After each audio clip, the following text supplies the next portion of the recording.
on your. Yeah, there you go. I want that. That's pretty good, Fergie. Thank you. Yeah, right. Anyway, sorry. Go ahead. He tweeted. No, well, my personal thoughts is that National Anthem Day is just something created by the anthem companies to sell more anthems. But I am proud that our anthem actually was not written by an anthem company, but by a real racist patriot. So it was, and that's one of the things that I wanted to bring up. Tymon, you're pointing. I was just going to say there are not a lot of white folks who know that. I'm foreign and Jewish. Okay. Well, I'm sorry. Well, it seems like the foreigners and are the ones who know more so about American history than the ones who live. I had to learn it to, Yeah, I mean, I'm saying, going. That's because we're busy trying to shoot people.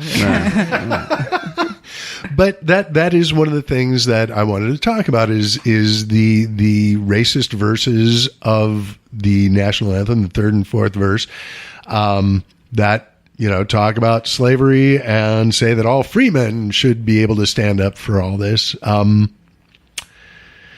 Albert Brooks, as long as I'm talking about the repertoires of dead comedians, let's talk about one brilliant living comedian. Had a great bit on his, I think it was 1973 album, Comedy Minus One, called Rewriting the National Anthem. If you're not familiar with it, it's on YouTube. Check it out. Buy the album. Give Mr. Brooks a little money. But it's a great bit talking about the national anthem is going to have to be rewritten. Nobody sings it on the way to work anymore. You used to be walking down the street, oh, say, can you see? Hey, Dr. Brown. But he goes into the reenacting the auditions for the new national anthem. And also, this is years before we had American Idol and all these other competition shows. So from decades ago, yet strangely relevant today. But we are stuck with the national anthem, and sometimes to great chagrin, as Fergie found out at the All-Star game. Let's just presume we are going to stick with the current anthem that we have, just because we're America. It's we have the propensity towards sloth, and we already have an anthem. We don't sing the racist verses out loud. Let it stand. But, we've seen it seems like over the past 15, 20 years, we've always had celebrities doing the anthem at big sporting events and major gatherings. But it seems to me that maybe these people who are singing the anthem at the Super Bowl, at the All-Star game for the NBA, at it's CPAC, for Christ's sake, which I guess it was probably literally done for Christ's sake at CPAC. Maybe it's time for these celebrities to realize, or one of them just to step up and say, no, I am not singing the anthem for the edification of everybody because I am such a groovy entertainer. I am leading the crowd in singing the national anthem. Why don't we bring that back? That this is not about the performer. We don't have to talk about Fergie over-emoting and butchering and whatever you want to say about what she did to the song. That was a sexy anthem. You bite your tongue. Or back in the day when Roseanne did it, right? Yeah, and I thought her rendition was, I'm not going to go good for a so comic. Far as to say beautiful, but it kind of pointed out it was great commentary as to what the anthem has come to. Because you can say what you will about Roseanne, not a woman who's known for her singing voice, right? So you can't say not that, sure. Dave. I can. Dave, you're going to get in trouble. I will. I'm fine with that. You're going to get in trouble, Dave.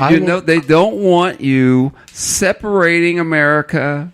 That's what you're doing. Yeah, you're a separatist. I am denigrating all women. Yeah, I've been told this on Ty. Do not post it. I posted stuff like you were saying with the anthem. Sure. Dude, why do you post this stuff? Guy's name was Joe Ochoa. He's on my thing. He said, you're posting this stuff and you're dividing us. I said, no, I am showing you what your ass don't know about your history of where you live. Okay? You need to quit walking around like we don't need to know these things. You need to know. You need to know about the American Indian. You need to know how slavery affected the black folks in this country. How the Sure. psychological damage that you don't even understand was done here. It lasts for generations. Yes. It doesn't go away. Okay, you know, I mean, who would have thought that when Elaine Hansberry wrote, A Raisin in the Sun, the brutality her father went through trying to get a house in Chicago, where Dave is from, because they had segregation. Oh, sure, blame me. Yeah, Dave was from Blame there. the Jew. Yeah, and Dave could stay there. We can stay there. But it was funny that she wrote this and she talked about the pain and things that are going. So when you said that, talking about the anthem and everything, every time I would post stuff that about history. People would say, "Man, you're separating us. You keep posting this stuff." I said, "This is shit you need to know. It's just part of your American history. Why don't you want to know the truth?" People are just reluctant to look at something ugly because they don't want to pause and think. Because then the little routines that they set up for themselves, it makes them think, "Oh, well, I'm okay. I know the world is crazy, but I'm doing okay. I'm doing okay." I think everybody just has a thin veneer of sanity hanging over them, and if you pull it back, they're going to break down. That's what they're afraid of. Well, I believe that if we would have discussed these things in the beginning, if you put these in our history books and actually told people what was going on, you would have less of a problem than when you tried to hide it. Oh, I agree. And then when all of a sudden you say, "What? That's how they did that shit?" How dare you say we're racist country? Yeah. I never learned that when I was in school. Well, why?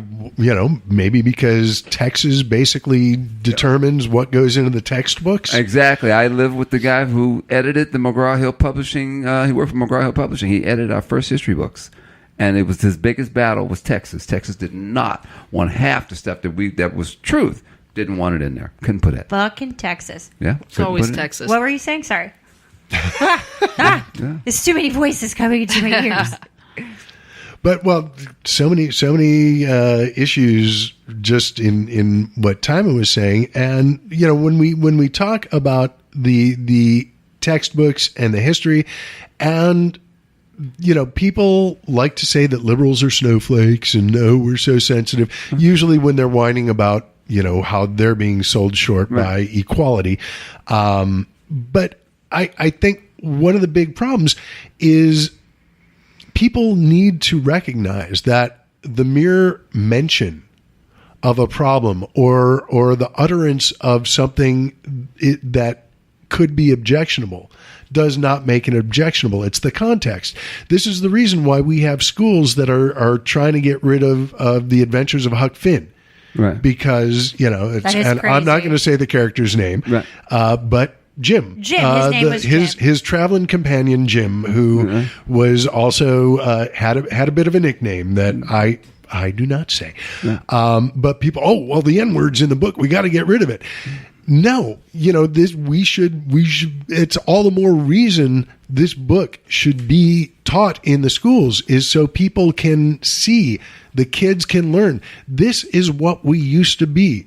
We have gotten better. Yeah. Ideally. Uncle Tom is not what Uncle Tom's Cabin actually was. People that call black folks Uncle Tom, that is not what that book was actually, that story was actually about. So when they get it all wrong, but that's also, people don't read. They just don't understand what's going on. I mean, they say, don't Christopher Columbus. That's why they went against Christopher Columbus, because he did murder, rape, and pillage. He didn't discover shit because black folks was already here. Sorry, and the Indians were already here. Hey, I discovered America. No, he wasn't great. They didn't even know they were Indians at that point. Yes.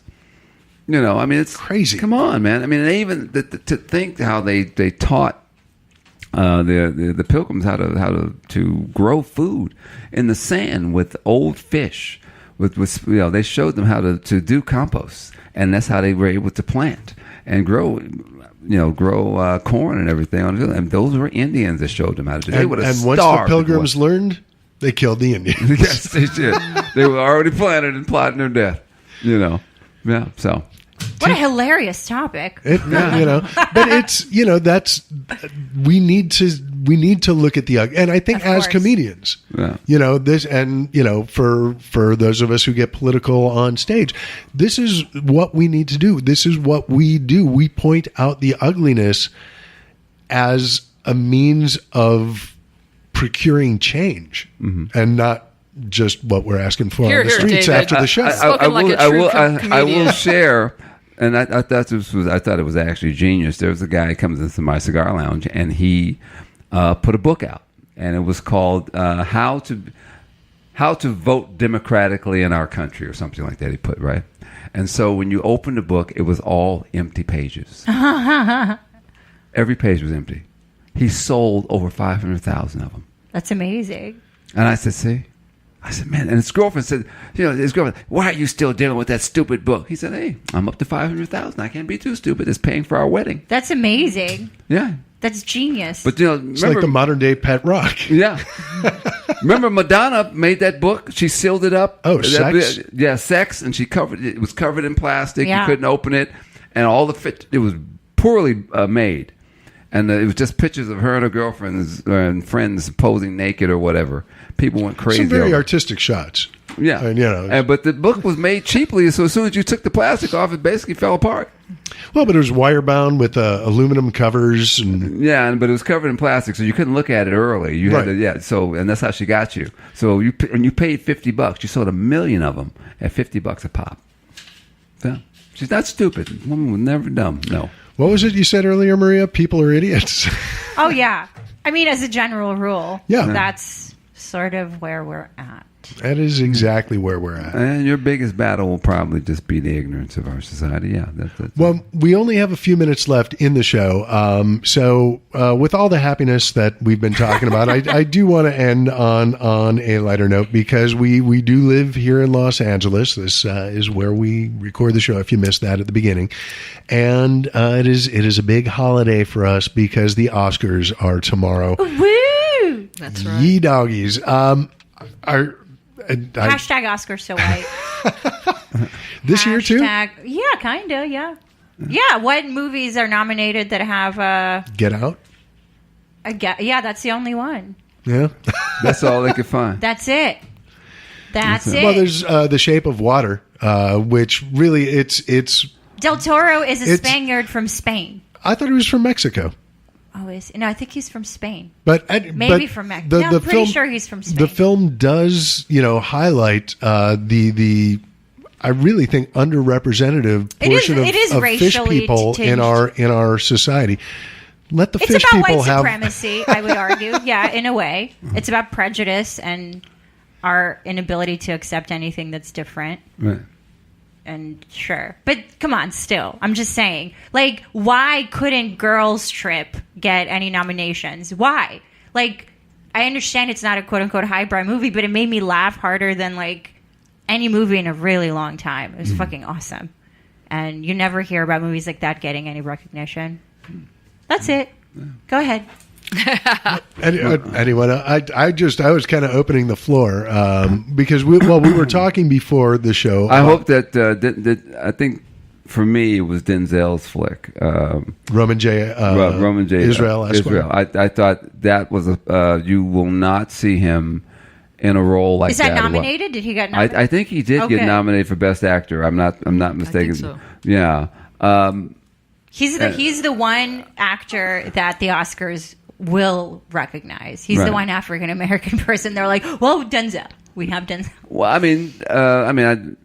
you're not going to get. True, Black Panther doing what it's doing. You're not going to get. Hopefully, they would get something for eligible for next year's Oscars. Oh, is it? Okay, yeah. But and I think Mudbound is. That's a good one. Yeah, Mudbound. And isn't Mary J. Blige? I saw on one of the commercials the first person in history to be nominated for both in both the acting category and best song. Yeah. Oh, that's and she good. was, and She's great. she was homeless. She had to go stay with her producer friend because she was homeless. She's going through a very bad divorce right now. And it's no! Yeah, that's why she's. Mary I J. just saw her on Sunday Morning with Jane Pauley. It was on there last week, and she's going through a tough time. Yeah, she's been through a lot. Yeah. Well, fingers crossed. Yeah. So hopefully she wins, but also, that is going to be a hell of a speech if she does. Yeah, and hopefully she won't, if she does win, she won't pull a Monique and ruin her career. Don't do that. That's just like, you don't tell Oprah, Tyler Perry, and Lee Daniels to go, if I had a dick, suck my dick. You don't do that. You don't. Mm-mm. But it's so fun to say. Yeah, but it's like... Yeah, but it's like... Very true. Hey, suck it. Yeah. There